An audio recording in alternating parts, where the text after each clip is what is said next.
Commander Jake Morrison stood in the Great Hall of the Galactic Council. The room was huge, with walls that reached up to the sky. Alien beings from across the galaxy sat in their seats, looking down at him. Their eyes were cold and full of doubt. Jake wore his best uniform, but he felt small among these powerful creatures. The Zephyrian ambassador stood up first. It was tall and made of what looked like living crystal. Its forearms moved as it spoke through a machine that turned its words into human language. "Your people are new to space," the crystal being said. "You have been flying between stars for only 50 years. We have been doing this for thousands of years." Other aliens nodded their heads. The Vorthan representative, a large reptile with green scales, made a hissing sound. "Humans are weak," it said. "You have no claws, no armor, no natural weapons. How can you help us fight the Shadow Fleet?" Jake kept his face calm, but inside he was angry. The Shadow Fleet was destroying worlds across the galaxy. They had ships that could become invisible. No one could see them coming until it was too late. The aliens needed help, but they thought humans were too weak to matter. "We may be new," Jake said, "but we learn fast. Give us a chance to prove ourselves." The crystal being laughed, making a sound like breaking glass. "The Shadow Fleet has taken the chameleon worlds. These planets had the best hiding technology in the galaxy. If they could not stop the enemy, what can humans do?" Far away from this meeting, Dr. Lisa Hamilton was working in her secret lab on Earth. She had been studying pieces of Shadow Fleet ships for 3 years.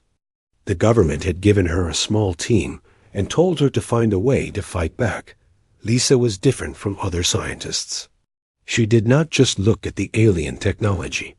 She also studied human biology. She wanted to know what made humans special.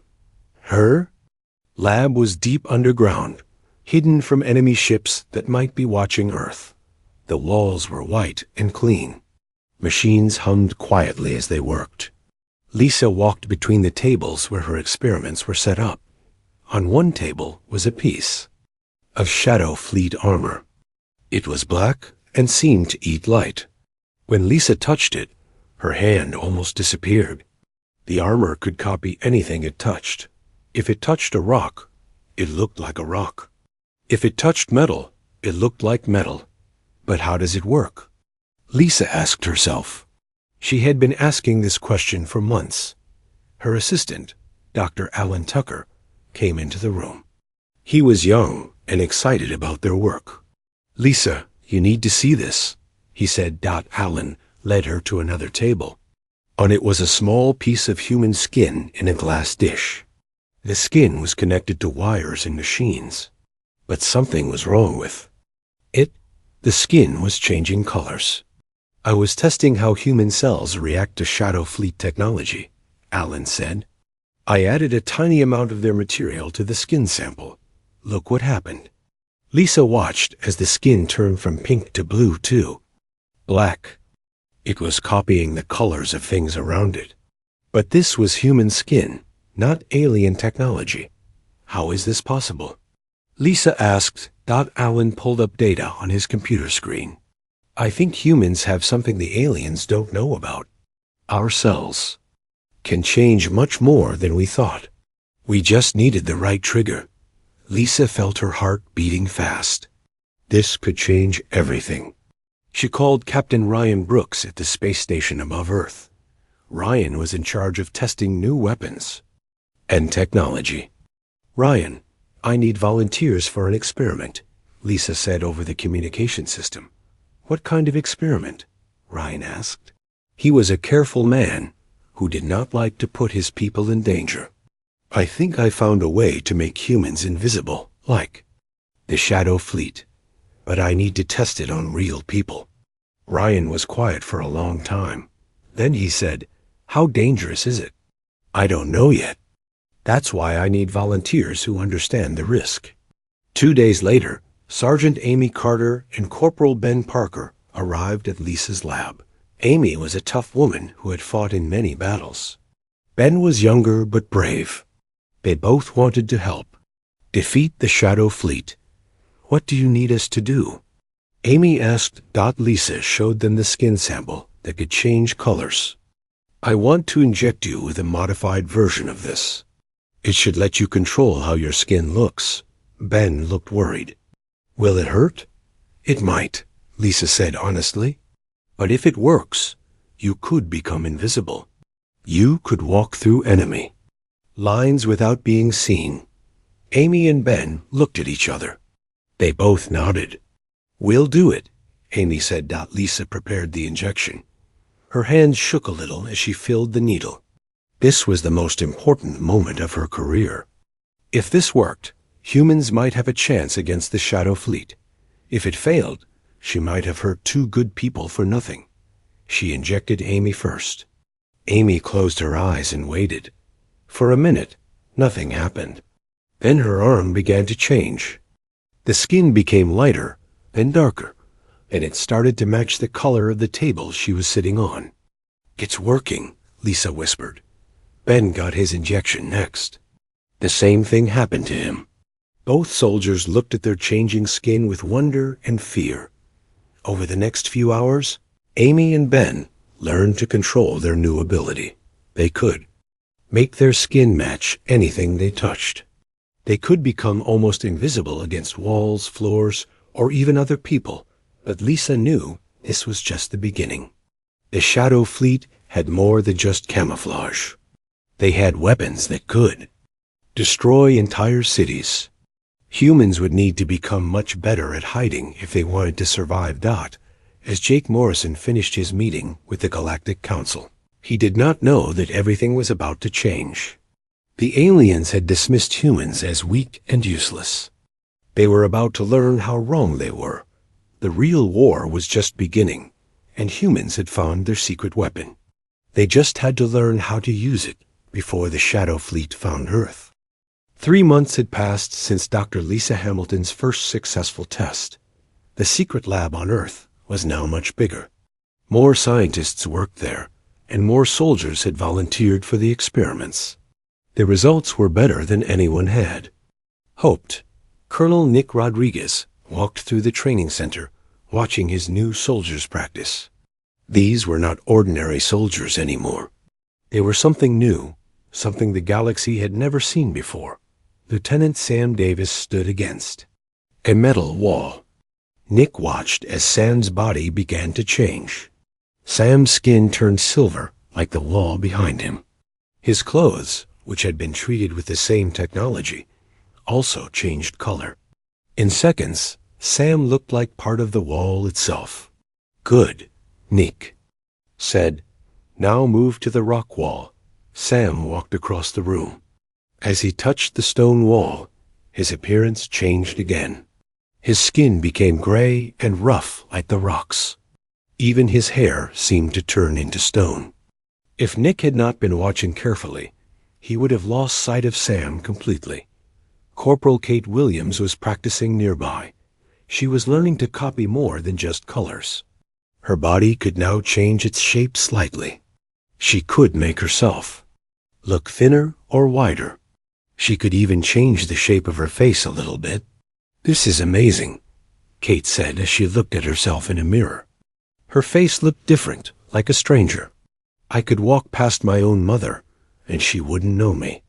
But Nick knew they needed to test these new abilities in real combat. The Shadow Fleet was still attacking worlds across the galaxy. Just last week, they had taken the mining station Kepler-7. The station had been protected by the best alien technology, but the Shadow Fleet had captured it easily.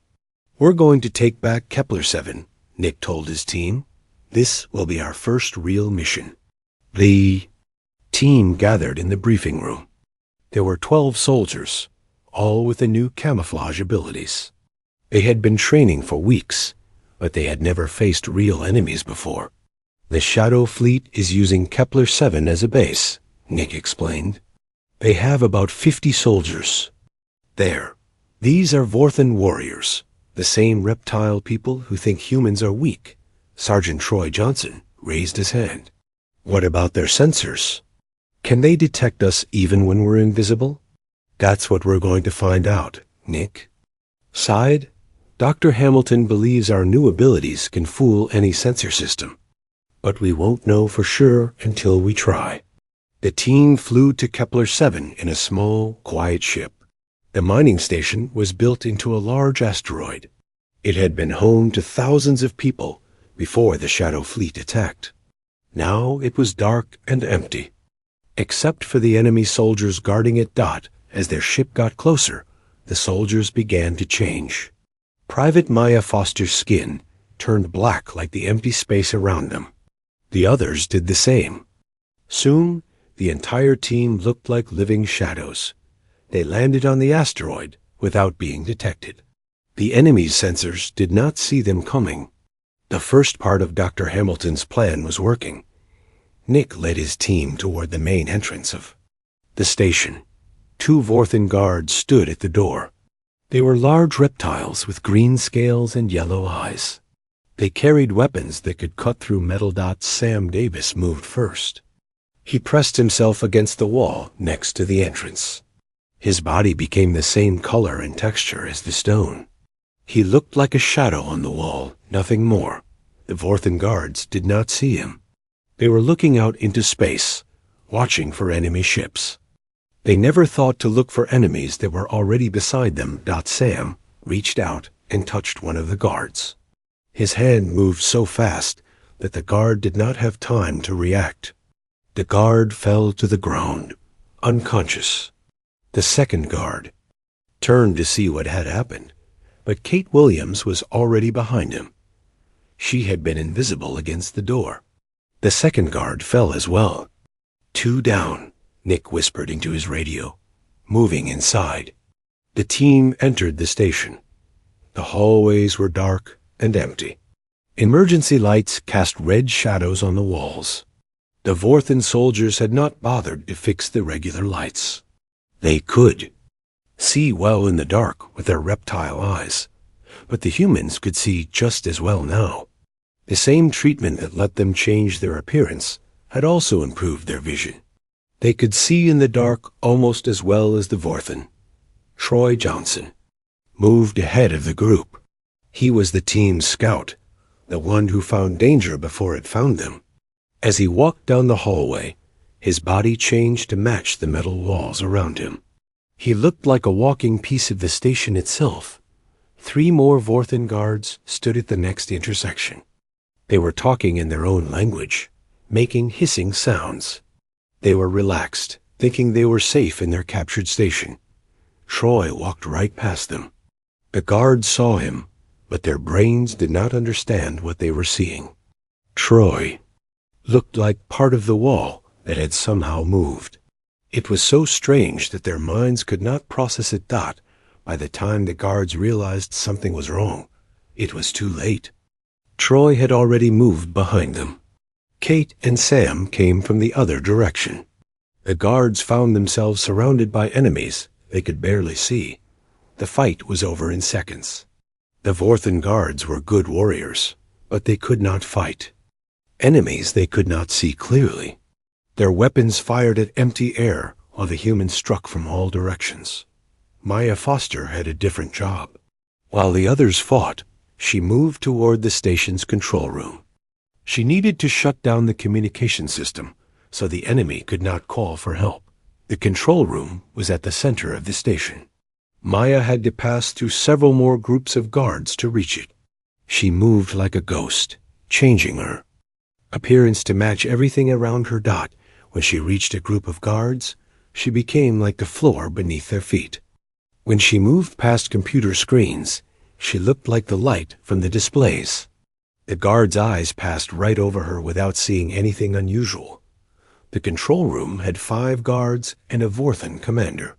The commander was larger than the others, with red scales instead of green. He wore armor that looked expensive and important. Maya crept into the room. She moved so slowly that even if someone had been looking directly at her, they would not have seen her move. She reached the main computer and began to work, The Vorthan computer system was different from human technology, but Maya had studied it during training. She found the communication controls and began to shut them down. What is happening? The commander asked in his hissing voice. He had noticed that something was wrong with his computers. Maya finished her work and began to move toward the exit. But one of the guards was walking directly toward her. There was no time to get out of the way. Maya did something that surprised even herself. Instead of trying to become invisible, she made herself look like one of the Vorthan guards. Her skin turned green and scaly. Her face changed shape. Even her height changed a little. The guard looked right at her and saw another Vorthan. He nodded and walked past without stopping. Maya could not believe it had worked. She had not just become invisible. She had become someone else entirely. The rest of the mission went quickly. With the communications down, the enemy could not call for help. Nick's team moved through the station like a storm of invisible warriors. The Vorthan guards were brave, but they were fighting an enemy they could not understand. Some guards tried to use special sensors to find the humans. But the sensors showed nothing. The humans were not just invisible to eyes. They were invisible to machines as well. Other guards tried to spray the area with weapons fire, hoping to hit the invisible enemies. But the humans were too fast and too smart. They moved like water, flowing around the attack's dot in less than 2 hours. The station was back in human hands. All 50 enemy soldiers had been captured or defeated. Not a single human had been seriously hurt. The Vorthan commander sat in the station's jail cell, his red scales dull with defeat. He stared at Nick through the bars. "How did you do it?" The commander asked. "Our sensors saw nothing. Our eyes saw nothing. It was like fighting ghosts." Nick smiled. "You called us weak. You said we had no claws, no armor, no natural weapons. You were right. We don't have those things." The commander waited for Nick to continue. "But we have something better," Nick said.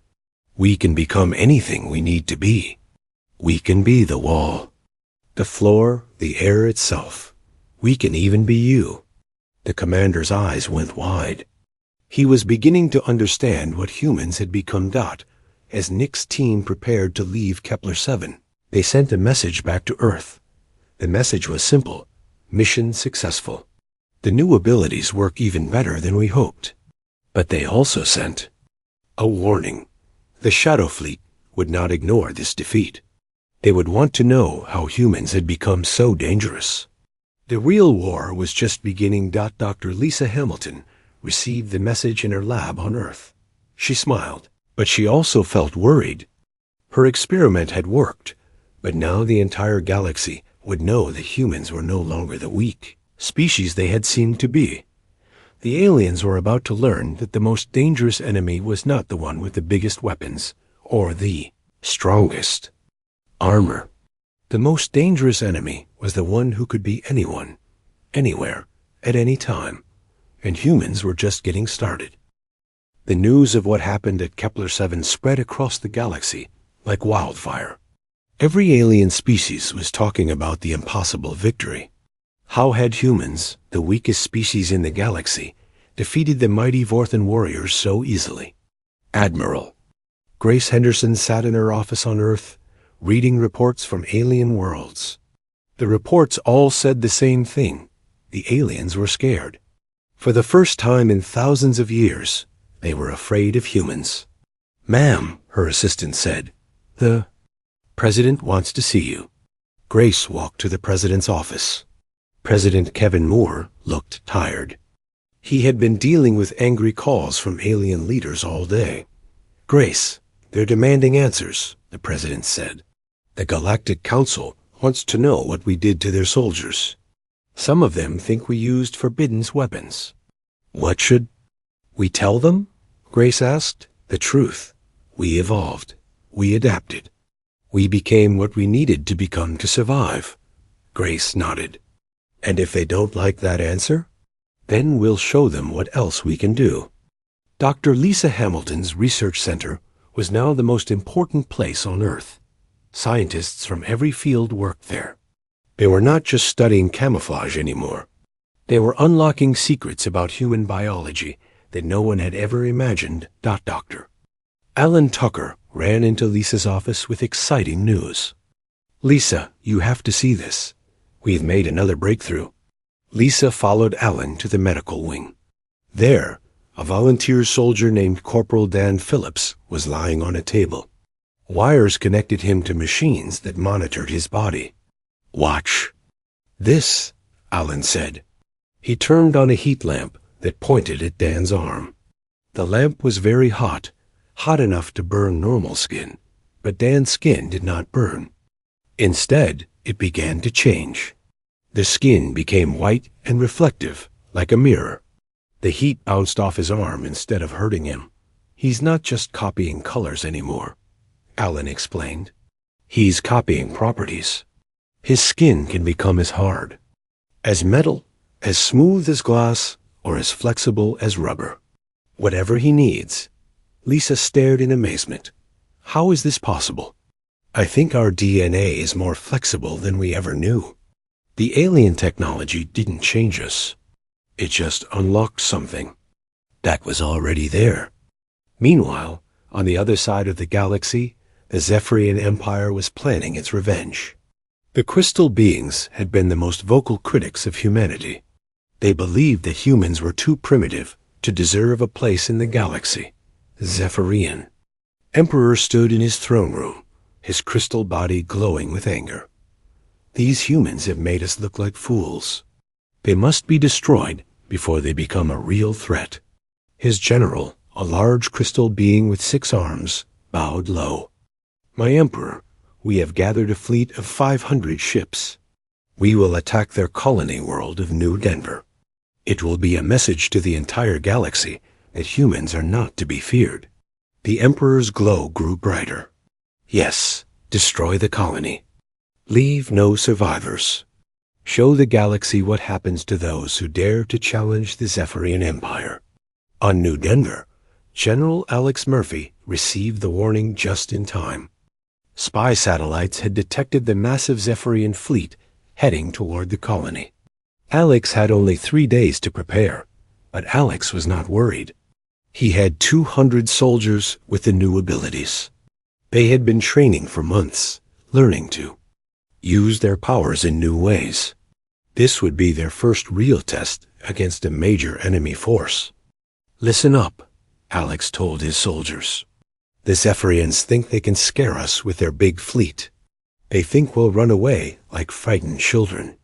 They're wrong." Lieutenant Dan Phillips raised his hand. "Sir, what's our plan?" "We're going to let them land. Then we're going to show them what humans can really do." The Zephyrian fleet arrived at New Denver like a storm of crystal ships.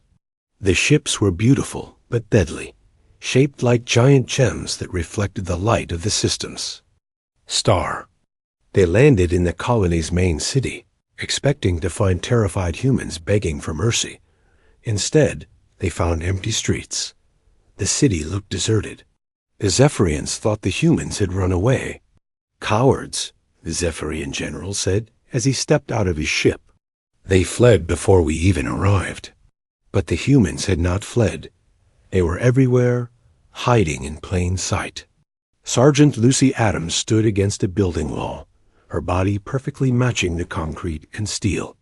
Private Joe Carter lay flat on the ground, looking like part of the street itself. The Zephyrian soldiers spread out through the city. They were tall and graceful, their crystal bodies reflecting light in all directions. They moved like living works of art, beautiful and terrible at the same time, but they could not see the humans who were all around them. Corporal Emma Garcia watched from her hiding spot as a group of Zephyrians walked past. She had made herself look like a pile of rubble from a damaged building. The aliens stepped right over her without knowing she was there. The Zephyrians had brought special scanners to find hidden humans, but when they turned on the scanners, they found nothing. They Humans were not just invisible to eyes. They were invisible to every kind of sensor. "There's no one here," one Zephyrian soldier said to another. The humans really did run away. That's when Dan Phillips made his move. He had been lying on the roof of a building, looking like part of the metal surface. He stood up and jumped down into the group of Zephyr. IANS. As he fell, his body changed. His skin became as hard as their crystal bodies. His fists became like hammers. When he hit the ground, he struck 3 Zephyrians at once, knocking them down. The other Zephyrians spun around, trying to find their attacker. But Dan was already changing again. His skin became clear like glass, making him almost impossible to see. "Where is he?" the Zephyrians shouted. "Where did he go?" Then Emma Garcia rose from her pile of rubble. Her skin had become sharp and jagged like broken glass. She moved through the Zephyrian soldiers like a living weapon, striking faster than they could react. All across the city, humans began to reveal themselves. They rose from the ground, stepped out of walls, and dropped from the sky. But even as they attacked, they continued to change and adapt. Lucy Adams found herself surrounded by 5 Zephyrian soldiers. Their crystal bodies were hard to damage, but Lucy had learned a new trick. She made her skin become like their crystal, but with one difference. Her body could bend and flex while theirs could not. She moved like liquid crystal, flowing around. Their attacks. When they tried to hit her, she simply bent out of the way. When she struck back, her crystal-hard fists hit with terrible force. The Zephyrians had never faced an enemy like this. They were used to fighting other crystal beings, or metal robots, or flesh and blood creatures. But humans were none of these things, and all of them at once. Joe Carter discovered that he could not only copy the appearance of crystal, but also its properties. He made his body ring like a bell, creating sound waves that confused the Zephyrians. Then he made his skin glow like their bodies, blinding them with reflected light. The battle in the city was fierce but short. The Zephyrians were skilled warriors, but they could not fight enemies they could not predict. Just when they thought they understood how to fight one human, that human would change into something completely different. High above the city, the Zephyrian general watched the battle from his ship. He could not believe what he was seeing. His soldiers were being defeated by an enemy that seemed to be made of pure chaos. "Send more troops," he ordered. "Send everyone. We must crush these humans before they can spread their madness to other worlds." But Alex Murphy was waiting for this. He had kept half his soldiers in reserve, hidden in the hills around the city. When the Zephyrian reinforcements landed, they found themselves surrounded by enemies they could not see. The humans in the hills had learned to mimic the landscape itself. They looked like rocks, trees, and dirt. Some had even learned to copy the light and shadows, making themselves seem like empty air. As the Zephyrian reinforcements marched toward the city, the hills themselves seemed to come alive. Rocks turned into warriors. Trees became weapons. The very ground rose up to fight. The Zephyrians tried to retreat to their ships, but it was too late. The humans had already infiltrated the landing zone. Some had made themselves look like Zephyrian soldiers, walking among the real ones without being detected. When the signal came, these disguised humans struck from within. They sabotaged the ships, disabled the weapons, and created chaos in the ranks. By the end of the day, the entire Zephyrian invasion force had been defeated. Some were captured, others had surrendered, and a few had escaped in damaged ships. But the message was clear. Humans were no longer the weak species everyone thought they were. The Zephyrian general was brought before Alex Murphy. The crystal being's glow was dim with defeat and shame. "How?" the general asked. "How did you defeat us so easily?" "We had more ships, more soldiers, better weapons." Alex smiled. "You made the same mistake everyone makes. You thought you knew what humans were. You thought we were weak because we don't have crystal bodies or metal skin or natural weapons. The general waited for Alex to continue. But the truth is, we don't need to be born with these things. We can become them. We can be crystal when we need to be strong, metal when we need to be hard, or air when we need to be invisible. We can be anything.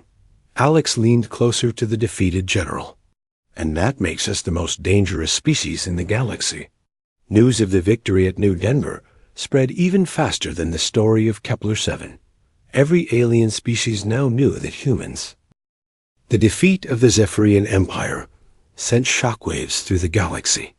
In the dark corners of space, the most powerful species held secret meetings. They knew that humans had to be stopped before they became too strong. The Nexus Collective was the oldest and most feared species in the galaxy. They were like insects, but much larger and smarter. They thought as one mind, sharing all thoughts and memories. For 10,000 years, they had ruled over other species with their perfect coordination and ruthless efficiency. The Nexus Queen sat in her massive hive ship, surrounded by thousands of her children. Her body was the size of a small building, with dozens of arms and legs. Her compound eyes could see in all directions at once. The humans must be studied. She spoke directly into the minds of her children. We need to understand how they change their bodies. Capture some of them alive. Bring them to me. Her children buzzed with excitement. They had never failed in a hunt. Their hive mind made them perfect predators. They could coordinate attacks that no other species could match. Send the hunters, the Queen commanded. Send our best. These humans will not escape us. On Europa, one of Jupiter's moons, Dr. Lisa Hamilton had built her most advanced research station. The facility was hidden under miles of ice, protected by the best human technology. She believed it was the safest place in the solar system. Commander Steve Rogers was in charge of protecting the station. He had 50 soldiers with him, all with the new abilities. They had been practicing for months, learning to use their powers in the cold and ice of Europa. The facility is completely hidden, Steve told his team. No one knows we're here. We should be safe while Dr. Hamilton finishes her research. But Steve was wrong. The Nexus Collective had been watching Earth's solar system for weeks. They had seen the ships going to and from Europa. They knew humans were hiding something important. There, the Nexus hunters arrived in ships that looked like giant insects. The ships were black and silent, designed to move through space without being detected. They landed on Europa's surface, far from the human base. The hunters were different from regular Nexus soldiers. They were bigger, faster, and smarter. Their compound eyes could see heat, movement, and even electrical signals. They had been specially bred for tracking and capturing prey, but the hunters made one mistake. They thought they were hunting ordinary humans. They did not know about the new abilities. Sergeant Lucy Adams was on patrol when the hunters landed. She was walking across the ice field that covered the research station. Her body had adapted to the cold, and her skin looked like the white. Ice around her. Lucy saw the Nexus ships land in the distance. She immediately sent a warning to the base, then began to move closer to watch the enemies. The hunters spread out across the ice. They moved like giant spiders, their 6 legs carrying them quickly over the frozen ground. Their eyes scanned everything, looking for signs of human life. Target area located. One hunter sent to the others through their shared mind. Humans are underground. We will dig them out. But Lucy was already among them. She had changed her body to look like a piece of ice equipment left on the surface. The hunters walked right past her, never knowing she was there. As the hunters got closer to the base, more human soldiers revealed themselves. Private Joe Carter rose from what looked like a pile of snow. His body was white and cold, perfectly matching the ice around him. Corporal Emma Garcia had made herself look like a shadow on the ice. Even the hunter's advanced eyes could not see her clearly. She moved like a dark stain across the white surface. The hunters were confused. Their eyes told them there were humans nearby, but they could not see them clearly. It was like trying to catch smoke with their hands. "Something is wrong," one hunter said to the others. "The humans are here, but they are not here." That's when the humans struck. Joe Carter reached out from his hiding place and grabbed one of the hunters. His hands had become as hard as ice, with fingers like sharp icicles. The hunter tried to fight back, but Joe was already changing again. Joe's body became flexible like rubber, bending around the hunter's attacks. Then he became hard like metal, striking back with terrible force. The hunter had never faced an enemy that could change so quickly. Emma Garcia attacked from the shadows. She had learned to make her body absorb light instead of reflecting it. She was like a moving hole in the world, impossible to see clearly. The hunter's eyes could not focus on her. More humans joined the fight.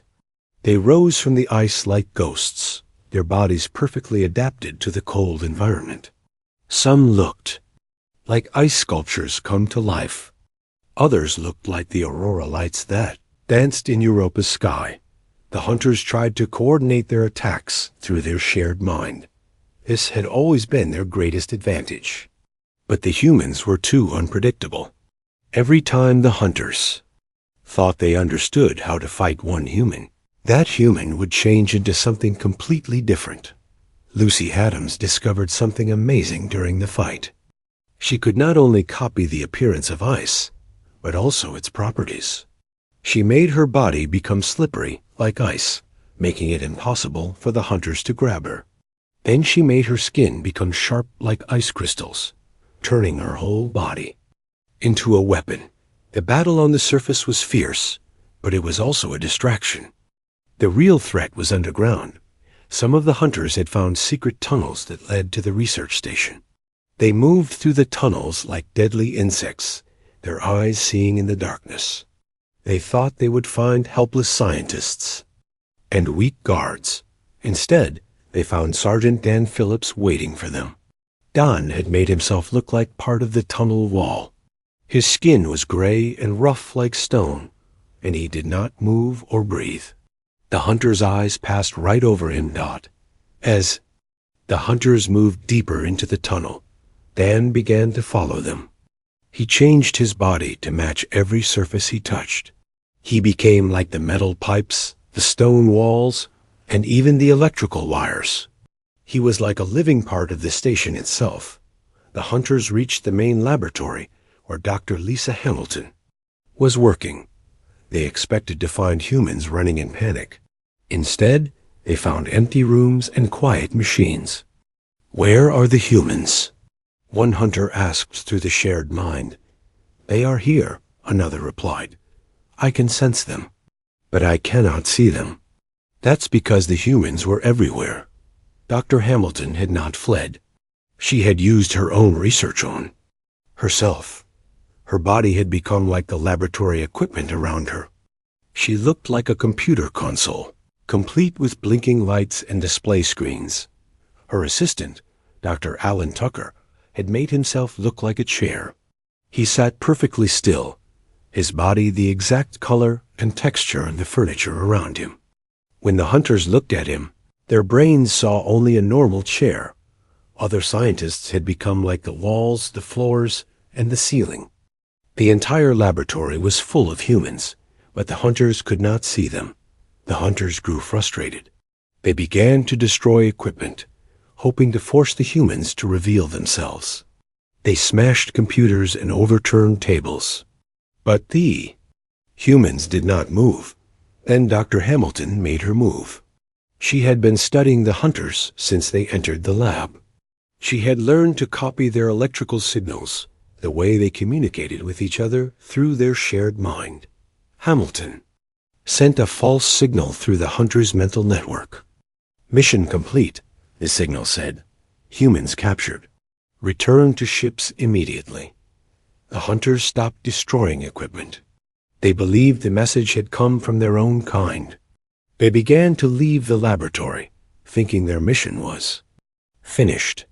But as they walked through the tunnels, the walls themselves began to attack.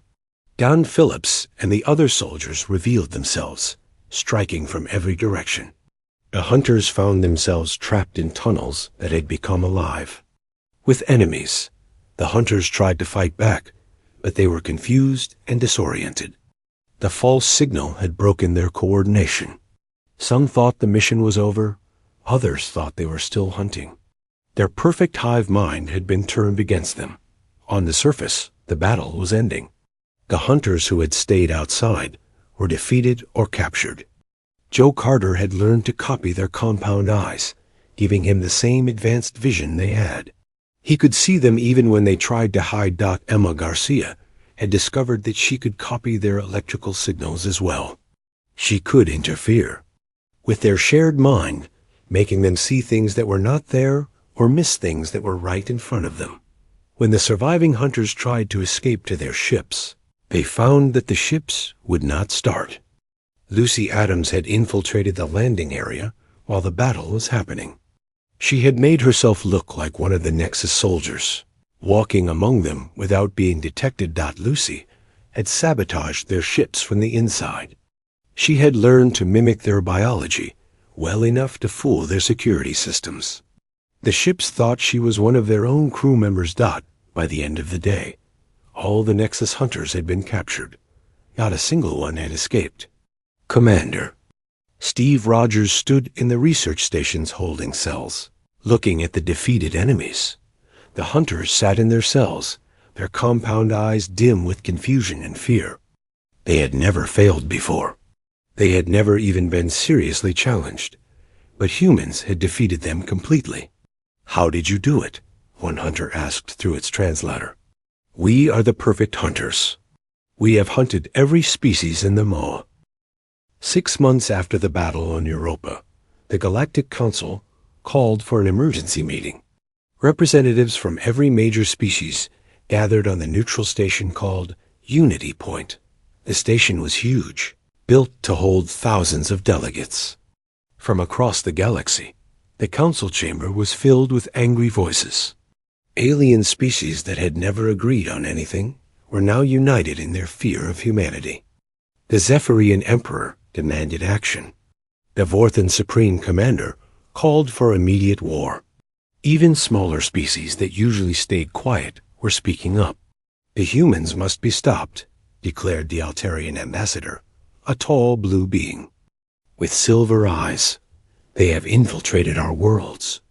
Our security forces cannot tell the difference between humans and our own people." The Nexus Queen's voice echoed through the chamber via her mental link. "My hunters found humans who could copy our biology perfectly. They disrupted our hive mind itself. This should be impossible." The Galactic Council's leader, an ancient being called the Moderator, raised his hand for silence. The Moderator was older than any known civilization, and his word was law in the Council. "We will discuss this human threat," the Moderator said, in his deep, rumbling voice. "But first, we must hear from the humans themselves. They have requested to address this council." A door opened at the side of the chamber. Ambassador Susan Taylor walked in, representing humanity. She was a middle-aged woman with gray hair and calm eyes. She wore a simple black suit and carried herself with quiet confidence. The alien delegates watched her with hatred and fear. Many had weapons pointed at her, even though violence was forbidden in the council chamber. Susan walked to the center of the room and stood calmly before thousands of hostile eyes. "Honored delegates," Susan began, "I come here today to address your concerns about my species." The Zephyrian Emperor's crystal body flared with angry light. "Concerns? You have invaded our worlds. You have pretended to be us. You are a plague upon the galaxy." Susan nodded calmly. "Yes, we have done these things, and I am here to explain why." The chamber erupted in angry shouts. Delegates demanded immediate punishment for humanity. Some called for the complete destruction of Earth. Others wanted humans to be enslaved or imprisoned. The moderator called for silence again. Let her speak. We will hear what the humans have to say before we decide their fate. Susan looked around. The chamber, meeting the eyes of creatures that wanted her dead. You judge us for adapting, for changing, for becoming what we need to become. But you have forgotten something important. She paused, letting her words sink in. You taught us to do this. The chamber fell silent. Every delegate stared at Susan in confusion. When we first came to this galaxy, we asked for friendship. We offered trade, knowledge, cooperation. Do you remember what you told us? The Vorthan commander shifted uncomfortably. He remembered the early meetings with humans, when they had seemed so weak and harmless. You told us we were too weak, Susan continued. You said we had no claws, no armor, no natural weapons. You laughed at us. You dismissed us as worthless. The Altarian ambassador looked down at his hands. He had been one of the loudest voices mocking humanity in those early days. But you also did something else, Susan said. You showed us what we needed to become to survive in this galaxy. Every species we met taught us something new. The Zephyrians showed us the power of crystal bodies. The Vorthans demonstrated the strength of scales and claws. The Nexus Collective revealed the advantages of shared minds. Understanding began to dawn on some of the delegates. They realized what Susan was saying. We learned from all of you, Susan said. We took the best parts of every species and made them our own. You wanted us to be strong enough to matter in this galaxy. Well, congratulations.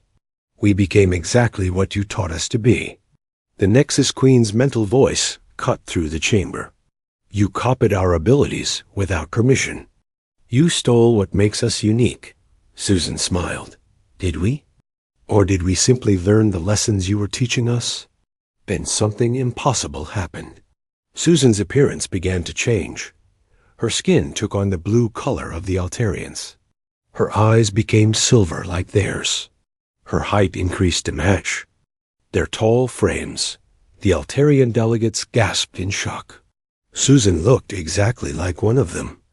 We didn't steal your abilities, Susan said, now speaking in perfect Altarian language. We became them. There's a difference. Susan's appearance changed again.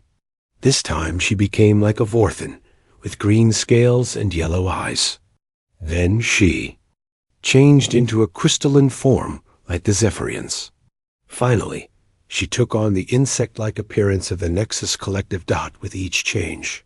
She spoke in the native language of that species, explaining the same message in their own words. Delegates were terrified. They had never seen anything like this before. A being that could become any of them perfectly, not just in appearance, but in language and mannerisms as well. Susan returned to her human form. This is what you taught us to become. You showed us that to survive in this galaxy, we needed to be strong, so we became strong. You showed us that we needed to be adaptable, so we became adaptable. You showed us that we needed to be like you, so we became you. The chamber was silent, except for the humming of the station systems. Every delegate was staring at Susan with new understanding and new fear. The moderator spoke slowly. How many of you are there? How many humans have this ability?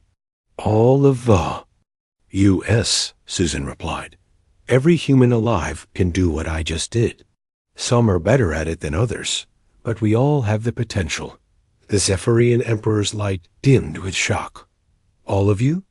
Billions of humans can copy any species perfectly? Not just copy, Susan corrected. Become.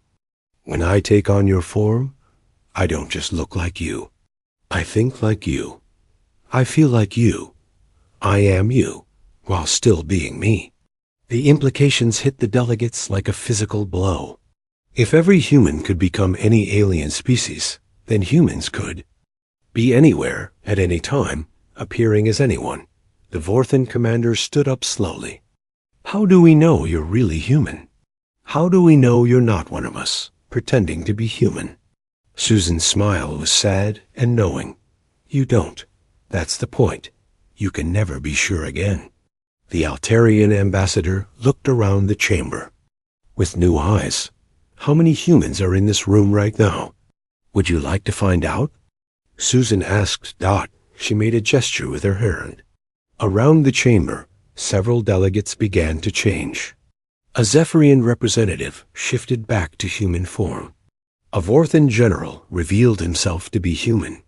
Even one of the Nexus soldiers guarding. The doors changed into a human woman. The real aliens in the chamber panicked. They looked at each other with suspicion and fear. If humans could copy them so perfectly, how could they ever trust anyone again? This is impossible. The Nexus Queen's voice echoed with confusion. Our security systems are perfect. They can detect any imposter. The human who had been disguised as a Nexus soldier spoke up. Your systems detect imposters. But we're not imposters. When we become you, we really are you. Your own systems recognize us as genuine. President Kevin Moore's voice came through the communication system. He was speaking from Earth, but his image appeared as a hologram in the center of the chamber. Honored. Delegates, Moore said, my people have not come here to threaten you. We've come to offer you a choice. The moderator leaned forward. What kind of choice? You can continue to see us as enemies, and we will continue to adapt and survive as you taught us to do. Or you can accept us as equals and learn to work with us instead of against us. The Zephyrian Emperor's light flared angrily. Accept you. As equals? You're a plague. You could replace all of us. Moore's expression was calm, but serious. We could, but we don't want to. We want to be part of this galaxy, not its conquerors. Admiral Grace Henderson appeared next to Moore's hologram. Every species here has something unique to offer. The Zephyrians have incredible artistic abilities. The Vorthans are master engineers. The Altarians are brilliant philosophers. We don't want to replace you. We want to learn from you and add your strengths to our own. The Nexus Queen's mental voice was suspicious. And if we refuse, if we choose to fight you? Dr. Lisa Hamilton's image joined the others. Then you will be fighting the combined abilities of every species you've ever encountered. Every time you attack us, we learn more about you. We become better at being you than you are. The truth of her words hung in the air like a threat and a promise. The moderator was quiet for a long time, thinking about what he had heard. Finally, he spoke. You are saying that humanity has become the ultimate adaptive species. You can be any of us, learn from any of us, become better than any of us. Yes, Susan replied simply. And you're offering to use these abilities to help the galaxy instead of conquering it? Yes. The moderator looked around the chamber at the frightened and angry faces of the delegates. And if we say no? Susan's expression didn't change, but her words were clear. Then you will discover what it means to be hunted by a species that can become anything, be anyone, and appear anywhere. A species that learns from every encounter and becomes stronger with every challenge. The silence in the chamber was complete. Every delegate understood the choice they faced. They could accept humans as partners, or they could face them as enemies that could be anyone, anywhere, at any time. The moderator stood up slowly. This council will recess while we consider your proposa.